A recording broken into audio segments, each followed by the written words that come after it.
Hello, this is your sound check. If someone could confirm that you can hear me. I did not see the Artemis 2 rocket launch. I do know that it happened maybe 25 minutes ago. But yeah, so hopefully it was a success.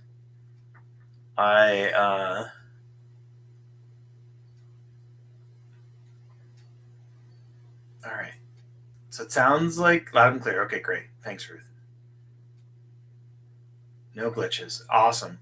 I believe so. Bob, correct me if I'm wrong, but there was a glitch on the last attempt, and they had to scrub the launch. So, um, and then a child, since I am a child of the '80s, I have I have memories of cold launch days and things like that. So it's good that they're not launching during cold days. Welcome to Wednesdays. This is your Wednesday meditation.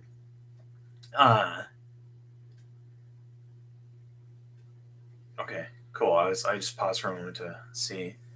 Oh, interesting. I'm not quite sure. There's like some sort of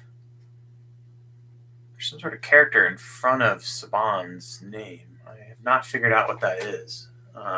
And Bill B's name. Huh. Okay. YouTube keeping me on my toes. Yeah.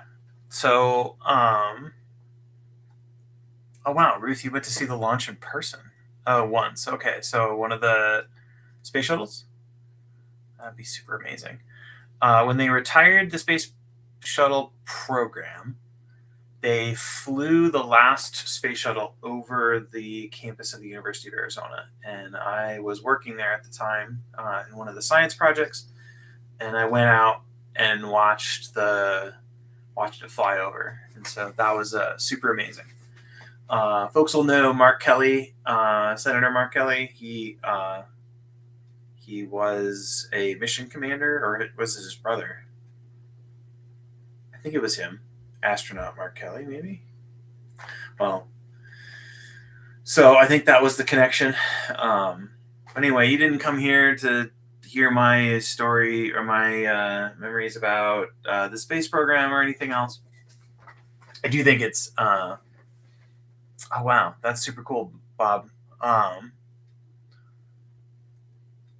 But yeah, you didn't come to hear that. You came to meditate, and I'm having one of those days where you like sometimes you're like, wow, like I'm operating, like the human body is operating, and it's a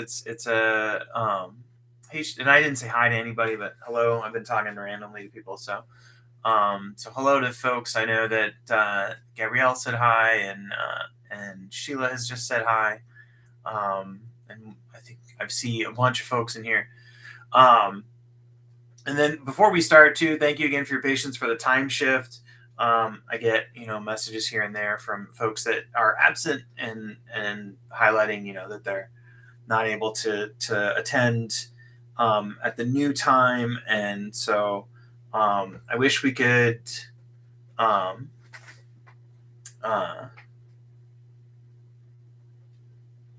Oh yeah, totally.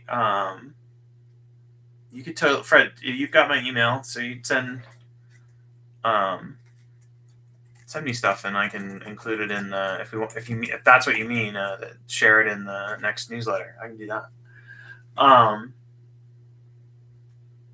But yeah, I was doing my meditation preamble. If for some reason you have no idea who I am, my name is Andrew. I'm a certified mindfulness meditation coach. I'm certified in the Unified Mindfulness, and then I've also gone through the Open Heart Buddhist Meditation Teacher Training, led by Susan Piver. And what we do on Wednesdays is we meditate for 25 minutes. And I cheated today. I've been trying to meditate for a minimum of 5 minutes a day, and then also I'm trying to write at least one page journal entry, and it's this kind of notion of output before input, so that I get something out of me before I take anything in through my phone or any of these other sort of things that we're getting input from. So you could say that we get input from radio and TV and everything else, but for a lot of folks, that first thing is going to be it's going to be the phone. And so output before input is a Tom Sachs, the sculptor and sculptor artist, and I don't know what else you would say, just general sort of awesome person. He has that notion. I've been trying to do a bit more with that. So, and then sidebar. Hey, Aimless. I've noticed that when I need to journal most is when I'm avoiding, or is the times that I'm avoiding it. And it's interesting because that often can be the same for meditation. So clearly, you don't want to meditate if like sitting on the cushion is a incredibly horrible experience, or you're re-experiencing things. That's definitely time to go for a walk. Right now, I'm trying to do 10,000 steps each day in April. So all these little things to put a scaffold around my April, just to try to keep me operating as a whole. In meditation, 25 minutes here. I started out saying I cheated. I was going to sit this morning, but I was like, you know what? I'm going to sit with everybody in the afternoon, evening for some folks. So yeah, so I skipped and felt mildly guilty because I could have sat for 5 minutes and sat now, but we're all going to sit together. And what are we going to do? I think we're going to do Hear Out, which I can't remember if we did Hear Out last time, but for 25 minutes, I got a timer. I got this cool little thing that I can use to keep me on track. I have a striker, which will be inviting our bell, and I will do my best to not blow out your eardrums if you've got a headset in. And you will hear my bell, unlike Zoom and all that artist rendering something. But and then I'll give you I'll give you my wrap on like why Hear Out. Why Hear Out is like one of these things that I'm sort of in a go-to mode for. So thanks for being here. Thanks for taking the time for yourself. Let's begin. Oh, maybe I blew you out. All right.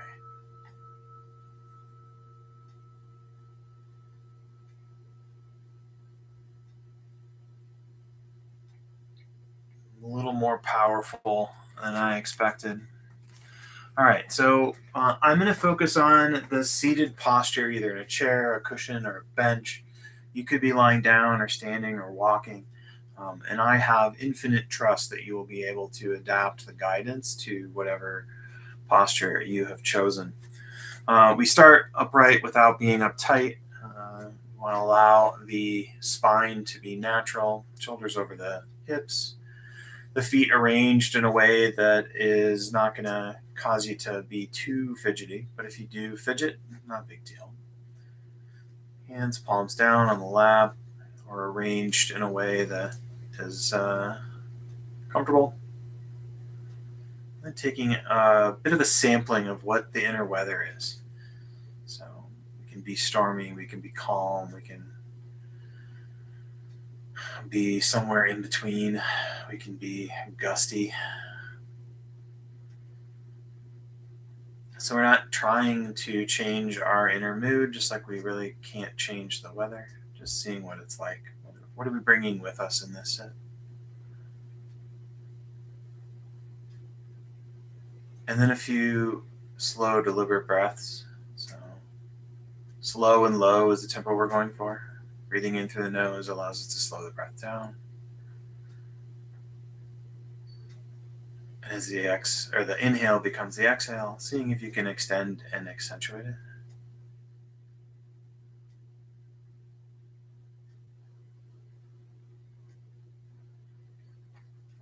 it's these breaths that is often, not always the case, but often when I start to feel the body settling in for the meditation.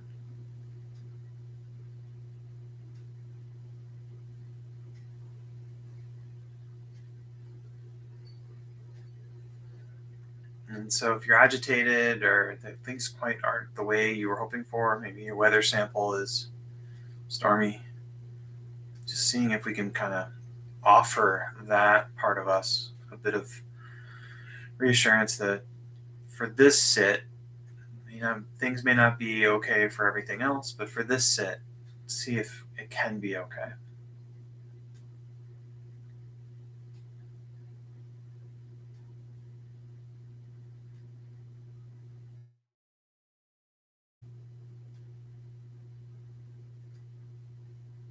All right, so then shifting to our technique, our focus range is sounds, so auditory sounds, listening.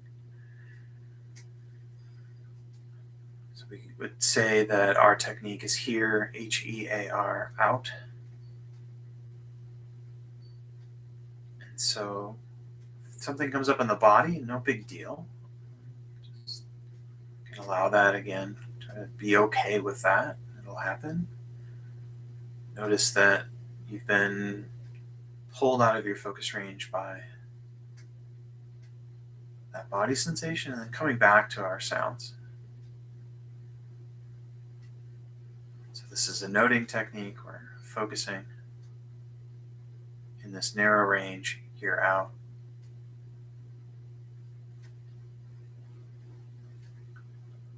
So concentrating on sounds, noticing what sounds we're concentrated on, soaking our attention in, and optionally labeling here, HEAR.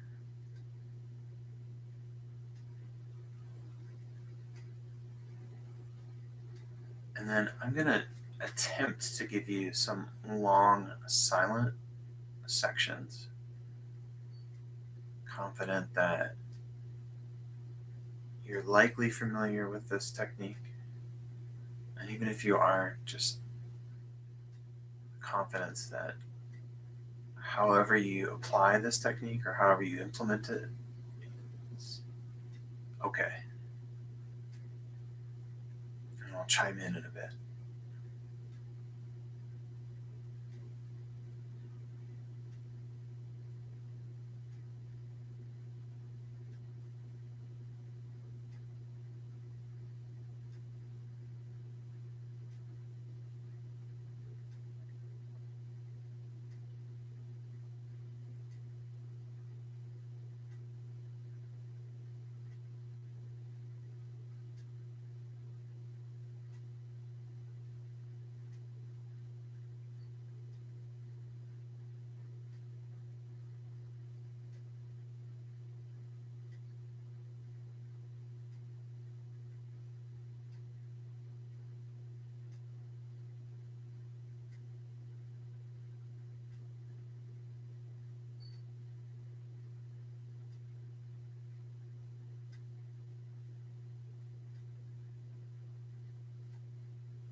just some options around labeling.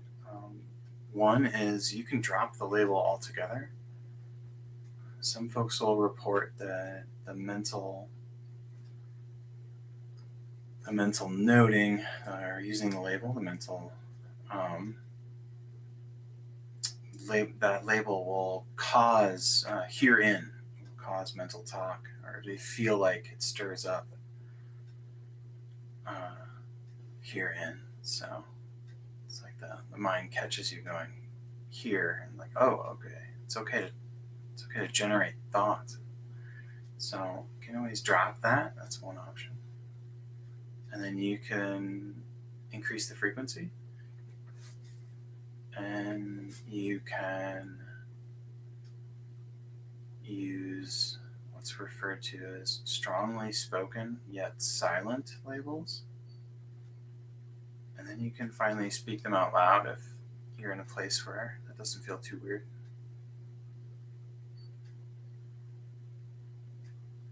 So just some options with labeling.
All right.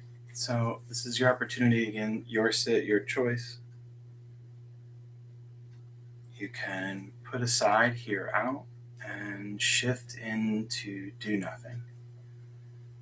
And in do nothing, we're just sitting.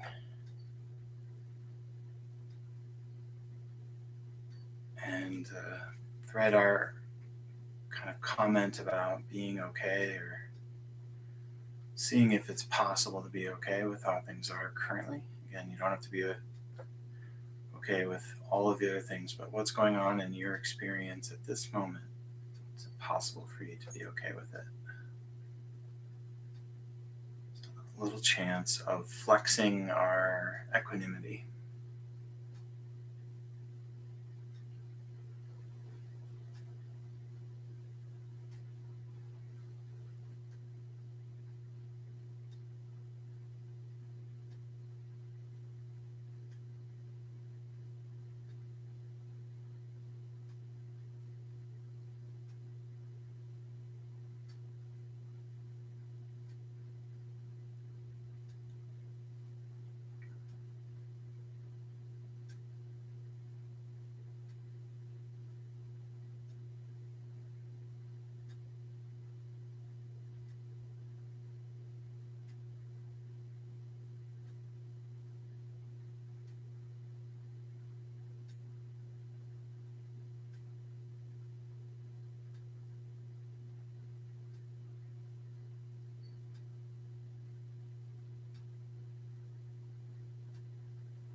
I'll invite the bell to signal the end of our set.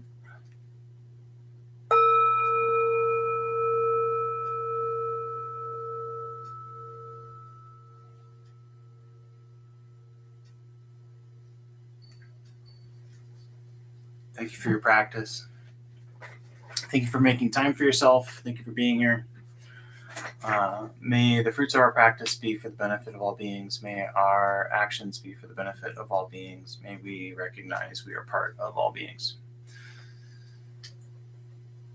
You're super welcome. It's very pleasing to see, Fred, that you're grateful for this group. I am grateful for this group as well. That's good to hear, Marjorie.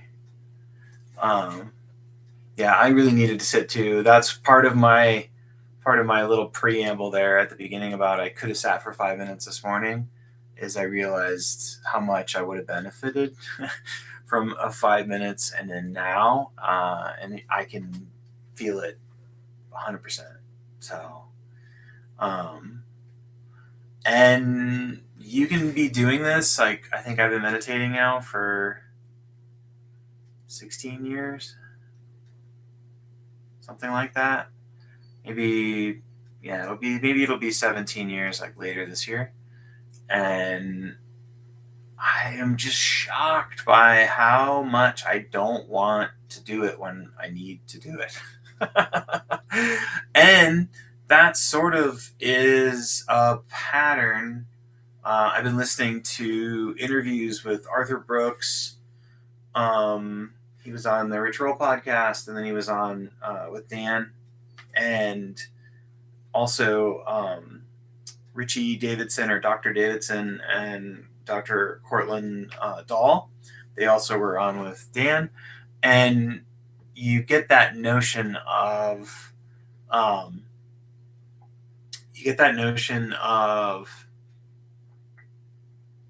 it is like a thing that we like. It is hard for us to do the thing we know we need to do. So, question from Bob: would tinnitus be considered here in or here out? Because I believe that it is being generated from the ears, or at least from the nervous system, and not the mind. I consider it here out. But maybe Aimless can fact check me on that. I don't know if that's the answer that I've given in the past. Yeah, to Ruth's point, I believe that it is here out. So mental talk being here in, and that is what we're really thinking of is the thoughts that are generated from the mind. So, and a similar comparison might be the when your eyes are closed and you see the Gansfeld, that what Jeff refers to as Gansfeld. I think that's still see out, even though it sort of is like the brain's reaction to not having stimulus.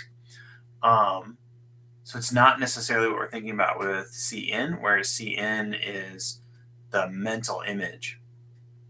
And then again, I think this some folks will say this, but there is a condition referred to as aphantasia, I think, which is that folks don't have mental images, but they have they see words instead. So apple would be APPLE, and not like the emoji picture of an apple, like something like that. So, oh, interesting. Okay. Yeah, so it does seem like good company. I know that there are a number of folks. My mom has it, and it means that she uses other things to drown it out. So she has the stereotypical loud television as an attempt to try to drown it out. Yeah, but I'm pretty sure it's here out. So, and then the other thing is, oh yeah, don't forget thumbs up. Thanks, Paul.